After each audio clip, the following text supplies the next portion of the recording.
Բարև ձեզ սիրելի հայրենակիցներ, երեկ այցելեցինք Չարենցավան եւ Հրազդան քաղաքներ։ Շատ շնորհակալ ենք ջերմ ընդունելության համար։ Հրազդան քաղաքում ես ուզում եմ պատմել իրավիճակը ինչ է տիրում Հրազդան քաղաքում, որպեսզի դուք հասկանաք իրական տնտեսական վիճակը երկրի։ Հրազդանի ամենամեծ գործարանը Հրազդան ցեմենտն է, որը տարեկան մինչև 1 միլիոն տոննա կարող է ցեմենտ արտադրել։ Ցավոք, Հրազդան ցեմենտի գործարանը վերջի տարիների ընթացքում փակվել է։ Այս իշխանության ժամանակ փակվել է եւ իշխանությունը մատը մատին չի տվել, որ վերականգնի, ոչ ներդրող է բերել, ոչ լավ պայմաններ է ապահովել վերազինման։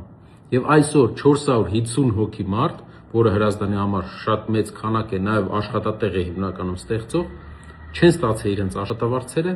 եւ աղքատության շեմին են։ Կոտայքի մարզը Հայաստանի այն մարզն է, որտեղ 8 տարվա ընթացքում հեղափոխությունից հետո աղքատությունը աճել է եւ դրա մեջ մեծ դեր ունի Հրազդանի ցեմենտի գործարանի փակումը։ Միևնույն ժամանակ Պարսկաստանից սկսել ենք ցեմենտ վերել եւ Պարսկաստանից տարեկան մինչեւ 30 միլիոն դոլարի ցեմենտ ենք վերում, բայց դա կարող էր արտադրել Հրազդանը եւ այդ գումարը կարող էր մնալ աշխատավարձ հրազդանցիների համար։ Այդ ժամանակ երբ պետք էր զբաղվել Հրազդանի ցեմենտի գործարանի մի օր տրամադրել, երկու օր տրամադրել վերագործարկմամբ, ինչ է արել երկրի կառավարությունը, նայենք։ Նայենք։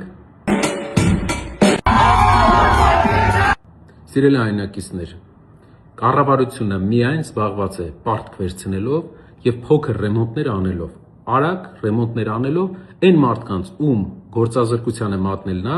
նրանց բակերում կարող է ռեմոնտ անի, բայց մարդու գրպանը գումար չգա, մարդը աղքատության մեջ լինի։ Ուժեղ կառավարությունը վերագործարկելու է Հրազդանի ցեմենտի գործարանը։ Նույն իրավիճակը նաև Ալավերդիում է։ Ալավերդիում աղքատությունը շեշտակի աճ է ապրել, քանի որ դրել եւ փակել են քաղաքի միակ արդյունաբերական կառույց պղնձաձուլարանը։ Այն երկրում, որը ունի պղնձի մեծ պաշարներ եւ չունի ձուլարան։ Մեր երկրին պետք է ուժեղ կառավարություն, որ վերականգնի արդյունաբերական պոտենցիալը։ Վաղը մյուս օր Հրազդանում փակվելու է նաև Հրազդանի ջեկը եւ պետք է նոր հիմնարկներ, որպեսզի քաղաքը շարունակի ապրել։ Հարգելի հրազդանցիներ, սիրելի հայրենակիցներ, սա ցույց է տալիս, որ մեր երկրի իշխանությունը փողը ծախսելը գիտի, փող աշխատել չգիտի։ Մի հատ հիմնական ստեղծած գործարան չեն կարող աշխատացնել։ Ինչպես են իրենք կարողանալու երկրում ընդհանուր աշխատատեղեր ստեղծեն, երկիրը ոնց են աշխատացնում։